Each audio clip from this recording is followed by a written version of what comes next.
오늘 우리에게 주신 하나님의 말씀은 요한계시록 22장 6절에서 7절의 말씀과 18절에서 20절의 말씀입니다. 7절의 말씀입니다. 보라, 내가 속히 오리니 이 두루마리의 예언의 말씀을 지키는 자는 복이 있으리라 하더라. 오늘 우리가 보게 될 요한계시록의 말씀은 계시록의 말씀을 끝맺는 부분이면서 성경 66권의 끝이기도 합니다. 성경의 마지막은 이렇게 고백합니다. 마라나타, 주 예수여 어서 오시옵소서.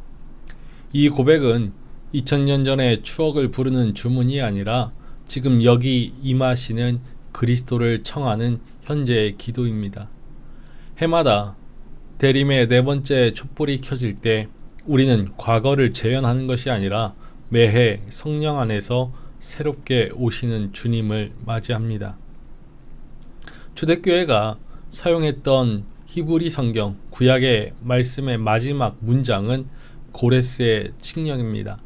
바사왕 고레스가 이같이 말하노니 하늘의 신 여호와께서 세상 만국을 내게 주셨고 나에게 명령하여 유다 예루살렘의 성전을 건축하라 하셨나니 너희 중에 그의 백성된 자는 다 올라갈지어다. 너희 하나님 여호와께서 함께 하시기를 원하노라 하였더라. 초대교회 성도들에게 성경 말씀의 마지막 메시지는 성전 건축의 소명이었습니다. 사도 바울에게 성전은 그리스도의 몸, 곧 교회였죠. 그리고 우리는 그 몸의 지체입니다. 그러므로 대림절 마지막 주에 마라나타를 고백한다는 것은 이렇게 들립니다. 주님, 오시옵소서. 우리가 당신을 모실 성전을 짓게 하소서. 이는 웅장한 건축물이 아니라 지체 한 사람 한 사람이 말씀을 기억하고 행하며 성령으로 단단히 세워지는 것이죠. 요한계시록의 끝은 이 길을 두 줄기로 비춥니다. 첫째, 기억의 신실성이죠. 내가 이 두루마리의 예언의 말씀을 듣는 모든 사람에게 증언하노니 만일 누구든지 이것들 외에 더하면 하나님이 이 두루마리에 기록된 재앙들을 그에게 더하실 것이요. 예언의 말씀에 하지 말아야 할 것 중에 첫 번째는 더하지 말라입니다. 하나님의 말씀을 자신의 뜻을 이루기 위해 조작하거나 왜곡하는 것은 바른 일이 아닙니다. 하나님의 말씀에 우리 자신, 우리의 생각과 뜻을 맞추는 것이 신앙생활이죠. 만일 누구든지 이 두루마리의 예언의 말씀에서 제하여 버리면 하나님이 이 두루마리에 기록된 생명나무와 및 거룩한 성의 참여함을 제하여 버리시리라. 예언의 말씀에 하지 말아야 할 것 중 두 번째는 제하지 말라, 빼지 말라는 것입니다. 우리의 조급함은 위로를 덧붙이거나 불편한 경고를 덜어내고 싶게 만듭니다. 그러나 주님께서 주신 계시의 말씀은 더하지도 제하지도 않아야지요. 이 두루마리의 예언의 말씀을 더하지도 빼지도 말라.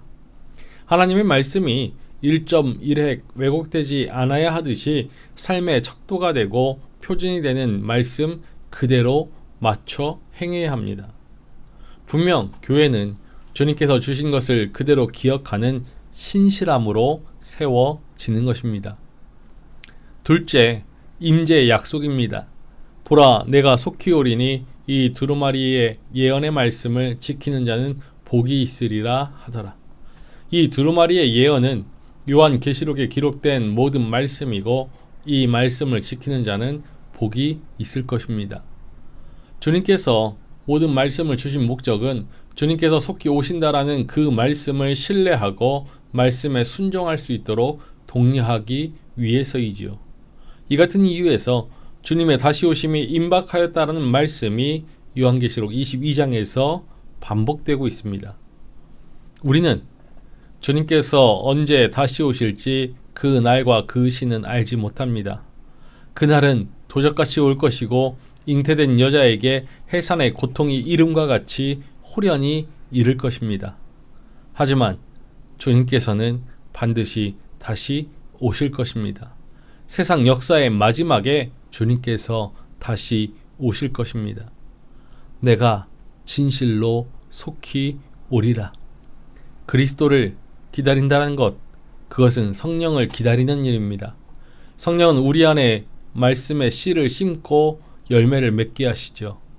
오직 성령의 열매는 사랑과 희락과 화평과 오래 참음과 자비와 양선과 충성과 온유와 절제니 이 같은 것을 금지할 법이 없느니라. 사랑이 관계를 잇고 기쁨이 낙심을 일으키며 화평이 균열을 메웁니다. 오래 참음과 자비가 약한 지체를 감싸고 양선과 충성이 일상의 골조를 세우며 온유와 절제가 공동체의 마감을 아름답게 합니다. 이 열매가 익어갈 때 주님은 여기에 오십니다. 새 하늘과 새 땅의 주인 되신 주님께서 속히 오신다 말씀하실 때 우리의 응답은 아멘, 주 예수여 오시옵소서입니다. 이것들을 증언하신 이가 이르시되 내가 진실로 속히 오리라 하시거늘 아멘, 주 예수여 오시옵소서. 대림절 첫째 주일에 말씀을 나누었듯이 마라나타이지요. 마라나타는 과거와 현재, 미래 세 가지 시제로 고백하는 것입니다. 첫 번째로 주님께서 다시 오실 것을 기다린다는 의미로 주여 오시옵소서의 청유의 뜻을 담고 있는 미래형입니다. 두 번째로 사람의 형체를 지니고 겸손히 이 땅에 오신 주님에 대한 고백의 의미로 주님께서 오셨다라는 과거형입니다. 마지막으로 주님께서 우리 가운데 임하신다라는 의미로 주님께서 와 계신다는 현재형입니다. 초대교회 성도들의 인사가 바로 마라나타입니다. 핍박과 박해의 위기 속에 살아가던 성도들이 서로 만났을 때 귓속말로 마라나타 인사하며 서로 격려하였습니다. 주님께서 이미 오셨고 지금 와 계시며 다시 오신다라는 그 소식만큼 주님을 향한 믿음으로 인하여 고난의 삶을 살아가던 성도들에게 더 큰 위로가 없었을 것입니다. 주님의 재림을 기억하고 재림의 때가 곧 올 것을 바라보면서 산다면 눈앞의 어려움과 문제도 기꺼이 이겨낼 수 있고 박해와 환난 중에서도 인내할 수 있는 힘을 얻을 수 있습니다. 그래서 초대교회 성도들은 아멘, 주 예수여 오시옵소서 인사하였던 것이죠. 대림절은 현재입니다. 말씀을 더하지도 빼지도 않는 기억의 신실성, 성령이 주시는 열매의 성숙, 이 두 기둥 위에서 오늘도 우리는 마라나타를 불러야 합니다. 성전을 짓는다라는 것은 벽돌을 더하는 것이 아니라 한 사람의 지체가 그리스도 안에서 더 깊어지도록 돕는 일입니다. 그러기에 이제 성경의 마지막 페이지를 덮는 우리의 손끝에서 첫 장을 다시 펼치는 마음으로 고백해야 하죠. 아멘, 주 예수여 오시옵소서.